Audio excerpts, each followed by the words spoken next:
Olá, a expectativa era de 106 bilhões de reais, mas o mega leilão de petróleo da Bacia de Santos, realizado dia 6, arrecadou 70 bilhões.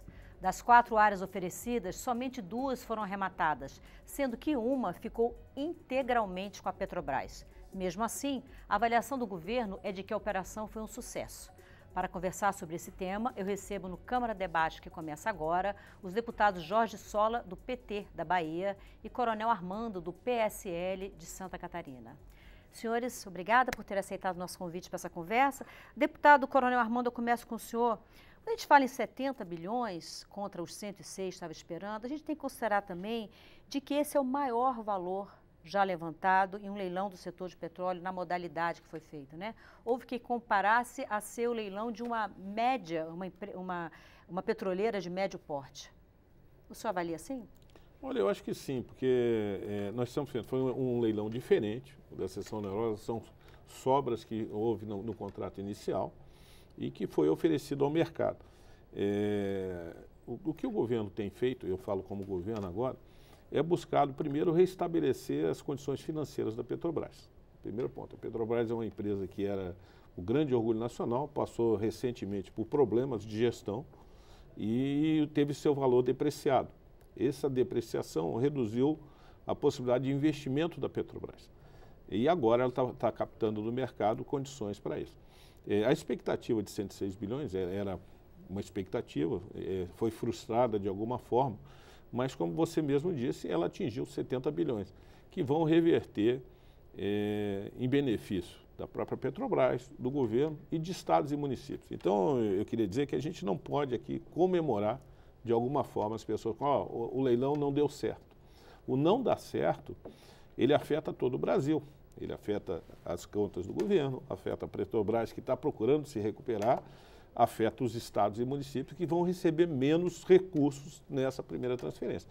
Então, a partir dessa experiência que não foi tão boa, nós temos que procurar ver o novo leilão, como vai ser feito, de que forma vai ser feito, para atingir uma expectativa melhor e aí todo mundo ser beneficiado. Então, a primeira posição minha é nesse sentido. Deputado Jorge Sola, o senhor concorda? O senhor acha que, apesar de não terem sido os 106, foram 70, as condições gerais da forma, da negociação que foi efetuada, essas condições gerais afetaram nesse resultado? Olha, eu acho que para os objetivos desse governo, o resultado foi um grande fracasso. Porque o objetivo do governo era fazer caixa a curto prazo. O secretário especial da Fazenda, o Valdemir Rodrigues, ele disse, é o maior evento fiscal do país.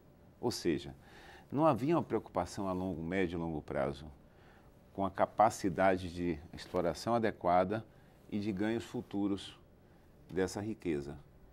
Essas áreas são tão importantes que o chamado mega leilão, como o deputado que me antecedeu chamou a atenção, são áreas já em exploração, ou seja, são o que ele chamou de sobras. Olha que coisa interessante, o que a gente pode dizer, chamar de sobras da seção onerosa, é uma reserva gigantesca. 3 vezes o que estava previsto inicialmente, inclusive. Exatamente. Né? Então, é uma riqueza fenomenal. O que é que o governo fez e que nós criticamos desde o início? Transformou isso numa arrecadação a curto prazo. Então, cobrou bônus muito elevado. O valor do bônus era tão elevado que todos os investimentos nesse ano da Exxon e da BP, da British Petroleum, 2 das maiores petroleiras, somados, eram inferiores ao valor que o governo queria arrecadar a curto prazo. Em compensação, os valores a médio e longo prazo são muito baixos comparando com leilões internacionais. O Brasil ia perder algo em torno de 1,3 trilhões de reais se o resultado fosse o sucesso que eles queriam realizar. Felizmente, tem um lado muito positivo. Primeiro, queria chamar a atenção que a Petrobras vai continuar explorando grande parte desta reserva, como operadora e fazendo a exploração. Com isso, as nossas gerações futuras vão perder menos. É bom lembrar que a perda de 1,3 trilhões, se fosse alcançado o objetivo do governo, se dá a longo prazo, né? E lembrar também que, além dessa perda, se o objetivo fosse alcançado na previsão do leilão, nós temos mais de 1 trilhão que o governo está abrindo mão de isenção de impostos.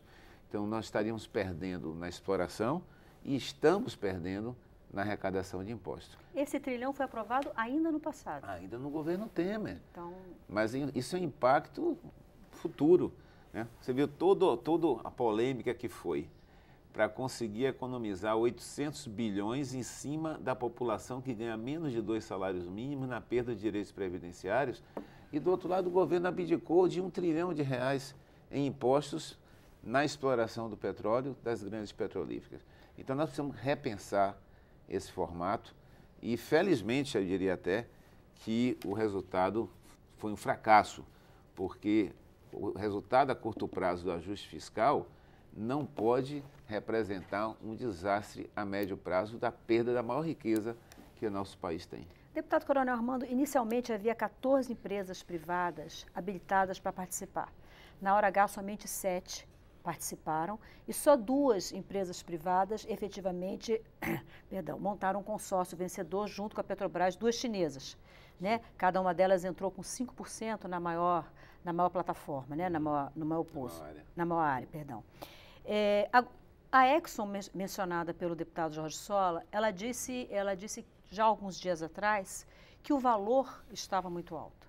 Agora, por outro lado, era um valor cobrado por uma reserva já identificada a partir de um trabalho feito pela Petrobras, ou seja, o risco era um risco muito baixo. Sim.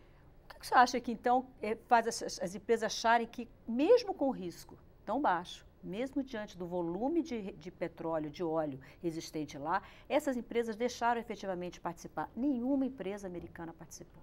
Bom, primeiro é o seguinte, a gente tem que considerar o seguinte, o valor de compensação estabelecido foi relativamente alto. No momento que eu, como empresa, vou decidir se vou entrar ou não, depende do caixa que eu tenho, porque teria que aportar esse recurso de início antes de recolher. Então é uma decisão das empresas aportarem ou não o recurso. A gente poderia ver, a Petrobras às vezes participa de estações internacionais também, em áreas internacionais, e ela estuda as condições para participar delas. Então eu não vejo como um grande problema isso. Sim, houve uma avaliação, o pessoal achou que não podia e não deu certo. Mas cabe lembrar que a gente está tentando aqui sanear e recuperar uma grande empresa que foi a principal empresa do Brasil, uma das maiores do mundo, que tem vários problemas. O governo tem uma responsabilidade fiscal e uma responsabilidade de recuperar as finanças do Brasil. Quem fala que o Brasil está muito bom ou esteja bom, a condição é muito difícil. E de todas as formas nós temos que buscar recursos para essa parte. Se a avaliação foi excessiva, agora vai ser feita uma reavaliação e vai ser oferecida novamente em data oportuna. É um estudo que vai ser feito pela Petrobras, pelo Ministério da Economia, pelo Ministério de Minas e Energia e vai se restabelecer visando conseguir isso. O petróleo também, todo mundo sabe, que ele tem um fim. Ele não vai ser o combustível energético por 50 anos. Hoje você tem ali previsão que na Europa, já nesse século, nos anos 20, a Alemanha já vai estar só com carro elétrico. Sim. Então, nós também estamos indo para o carro elétrico. E aí o petróleo vai perder uma valorização. Se nós deixarmos o petróleo como um bem a ser explorado ao longo de tantos anos, isso também pode pesar numa empresa hoje que vai investir. Uma empresa que vem, será que eu vou investir nesse bem se o mundo está indo para a área elétrica? Então, nós não podemos demorar a conseguir acesso a isso. É semelhante ao Acordo de Alcântara. Nós estamos num momento, numa janela de oportunidade de entrar com os nossos satélites e depois essa oportunidade passa e nós não vamos perder, e nós não vamos ter como recuperar isso. Então é questão de oportunidade. Claro que eu gostaria, e como todo mundo, eu acho que todo mundo deveria gostar, eu vejo que algumas pessoas, ainda bem que foi um fracasso, mas que a gente tivesse condições de gerar investimento. Petrobras tem uma série de dificuldades, e a gente sabe disso, que estão sendo saneadas de uma forma técnica e não mais política, de forma técnica, para que ela possa voltar a ter as condições para o seu desenvolvimento. Deputado Jorge Sola, uma das críticas feitas é em relação à participação obrigatória da Petrobras, que foi aprovada em 2010, nesses consórcios. Se, por um lado, o trabalho da Petrobras em descobrir essa riqueza e fazer toda essa prospecção no pré-sal, identificar tudo que tem lá, claro, conta positivamente, por outro, as grandes empresas entendem que a participação obrigatória da Petrobras nem sempre é bem-vinda. E isso foi definido em 2010, né? Governo do presidente Lula ainda, né? E existe expectativa de que existe uma expectativa por parte do governo e de agentes do mercado, que isso seja revertido. Você acha que a presença obrigatória da Petrobras é realmente algo negativo? Qual a sua avaliação? De jeito algum, né? Inclusive, é bom lembrar que a tecnologia utilizada para a extração do petróleo do pré-sal foi desenvolvida graças aos investimentos da Petrobras, né? Nós temos, inclusive, um risco muito grande. Peguei até hoje uma declaração da Renata Isfer, secretária de Petróleo e Gás do Ministério das Minas e Energia, onde, com o resultado do leilão, ela imediatamente já foi a público dizer que o governo vai apoiar o projeto do senador José Serra, do PSDB de São Paulo, que acaba com a participação estatal dos contratos do pré-sal e a preferência da Petrobras. É bom lembrar que pegou-se, há uns 4, 5 anos atrás, uma gravação, antes da reeleição da presidenta Dilma, José Serra com a dirigente da Exxon, dizendo que ia ganhar a eleição, tirar o PT do governo e ia mudar as regras do jogo. E a primeira coisa que ele fez depois do golpe foi apresentar esse projeto para acabar a participação estatal dos contratos do pré-sal. E agora eu fico preocupado de que, com esse resultado, não atingindo os objetivos fiscalistas e de curto prazo do governo, vem agora o ataque ainda mais intenso. É bom lembrar também que, recentemente, nós temos, assim, para servir de modelo, né? A gente pode pensar a Noruega e a Nigéria, 2 países que também têm petróleo. Nós vivíamos no Brasil um modelo mais próximo da Noruega, onde a riqueza do petróleo movia toda uma cadeia de petróleo e gás, investimentos em tecnologia, geração de emprego e renda, isso movimentou a indústria naval, a indústria petroquímica, uma série de setores que cresceram graças à riqueza do petróleo. Esse é um modelo semelhante da Noruega, inclusive o modelo do fundo, que querem também acabar, viu? Esse pacote de maldades que veio aqui para a Câmara de Deputados, que o governo mandou, quer tirar a obrigação da participação dos recursos do pré-sal na saúde e na educação. Quer acabar o fundo que foi criado para fazer com que parte dessa riqueza retorne para a maioria da população. Então, nós não podemos permitir que isso venha a acontecer. Nós não podemos fazer que o nosso modelo de exploração seja na Nigéria, que continua sendo um dos países mais pobres, apesar de ter uma grande exploração do petróleo, porque lá fizeram e fazem o que querem fazer aqui. Entregar para as multinacionais, para elas enriquecerem em cima do petróleo, dar isenção de imposto, entrega a nossa riqueza e o retorno não vem para o contribuinte. Quem ganha com isso são os acionistas.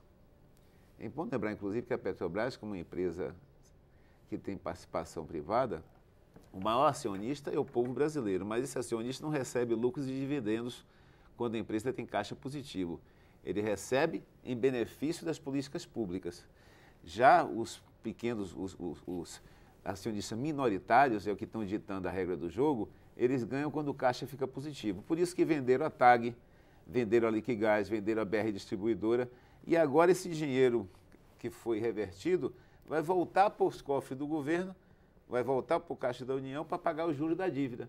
E o povo brasileiro, que é o principal acionista da Petrobras, não vai ver nada disso. Deputado Coronel Armando, o deputado Jorge Sola menciona, né, a Renata Isfer, e ontem também, no dia do leilão, o ministro de Minas e Energia, Bento Albuquerque, e o diretor-geral da ANP, ambos comentaram que esses poços, né, que não foram leiloados, esses campos que não foram leiloados, e que vão ser leiloados em 2020, provavelmente vai haver uma mudança nas regras, né? Eles vão tentar haver uma mudança na regra. O projeto de lei a que o deputado Jorge Sola se refere, o PL 3.178, de 2019, do senador José Serra, que revoga o direito de preferência à Petrobras nas licitações em regime de partilha. Você acha que esse pode ser um caminho? O governo, de fato, vai apoiar esse projeto? Bom, eu não sou especialista, nem sou ministro, nem presidente da Petrobras. Então, estou respondendo como um parlamentar, Sim. que é líder do governo e que também pertence à Comissão de Minas e Energia. Esse assunto vai ser estudado. É óbvio que as condições da sessão onerosa, como foi, a princípio, nós temos um termo militar, você não continua atacando onde encontrou uma resistência, tem que desbordar. Então, ela vai ser mudada, vai se encontrar uma forma que pode ser, inclusive, essa de passar, retirar a obrigatoriedade da Petrobras ser a prioritária. Eu queria dizer também que aqui foi citado a Nigéria e a Noruega, mas o Brasil fez uma parceria em tempos atrás com a Venezuela, um grande país com muito petróleo, fizemos a refinaria Abreu e Lima e não deu certo. Então a gente pode olhar que as associações feitas também não são tão boas assim. E a gente olha para a Venezuela, trazendo agora, a gente vê o caos que está acontecendo naquele país, e é um país rico em petróleo. Nós temos problemas graves aí, eu acho que não foi citado no programa, mas temos ali a contaminação das praias do Nordeste por petróleo, quer dizer, é uma área que não fica restrita só à parte econômica, mas também ao meio ambiente. Então isso tem que ser estudado de alguma forma. Acho que, voltando à resposta que nós demos ali, eu acho que é viável, sim, a proposta do Zé Serra. Ele é um parlamentar com tradição, ele fez aí a lei do genérico, eu acho que é uma das grandes leis que o Brasil tem, foi o Serra que fez, e pode ser que essa proposta dele seja bastante viável e tem que ser estudada, como tudo que chega ao parlamento é estudado. Deputado, já no dia seguinte ao mega leilão, houve uma outra rodada de venda de petróleo e mais uma vez houve uma frustração. Eram cinco poços sendo leiloados e somente um foi vendido. Dessa vez, o diretor-geral da ANP, Décio Oddone, admitiu uma frustração que ele não havia admitido no dia anterior. Mas foi um modelo diferente. Só acho que o resultado de um dia pode ter impactado o outro. O que você acha que pode ter acontecido dessa vez? Eu acho que há uma contaminação, sim. Eu acho que a expectativa, e já as empresas tendo retirado, assim, tinham 14 habilitadas e só vieram chinesas, pode ser que aquelas empresas tenham optado por aguardar mais isso ali e ver, embora o preço seria dado por cada uma, não havia um preço, claro, um preço mínimo, mas era uma outra forma de leilão. Era uma outra forma. Então, aí eu acho que é dentro da decisão estratégica de empresa. Nós temos que fazer em 2020 outro leilão, não podemos postergar, e geralmente há muita discussão sobre isso, faz, não faz. A sessão onerosa, a gente sabe desde o início do ano que seria em 6 de novembro as dificuldades para conseguir. O ministro sinalizou que esses que ficaram ainda, que continuam sendo administrados pela Petrobras, devem ir a leilão ano que vem. O ano que vem. E os demais, vamos ver de que forma. Se a Petrobras tivesse recurso, ela assumiria tudo e ia transformar isso em riqueza. Mas, infelizmente, a Petrobras não tem recurso para tocar isso, e no mundo inteiro há associações com diversas empresas. Então, vamos aguardar. Eu acho que cabe a gente ter, assim, responsabilidade e reavaliar todo o processo desses leilões, como está sendo. Eu acho que isso é uma coisa muito comum ao nosso governo, essa responsabilidade, a seriedade com que trata esses assuntos. Isso vai ser tratado no momento certo, mas, lógico, sabendo que não pode postergar por muito tempo. Deputado Jorge Sola, quando a gente pensa em investimento de longo prazo e investimento em petróleo, esse tipo de investimento é investimento de longo prazo, pensa-se em dois tipos de instabilidade, estabilidade jurídica e estabilidade política. Os analistas que avaliaram o que aconteceu nesse mega leilão, né, essa relativa frustração dos valores, um dos pontos colocados é a possibilidade, uma relativa instabilidade política no Brasil, que se refletiria também nas negociações que teriam que ser feitas posteriormente com a Petrobras para quem entrasse nesses acordos, né? Quem fizesse esses contratos. O senhor avalia que o Brasil tem realmente esse clima de instabilidade? Não, correto. Inclusive, alguns consultores que se posicionaram acerca das razões da frustração da expectativa do governo com leilões atribuem. Primeiro fator, o alto pagamento a curto prazo, apesar de baixo a médio e longo prazo.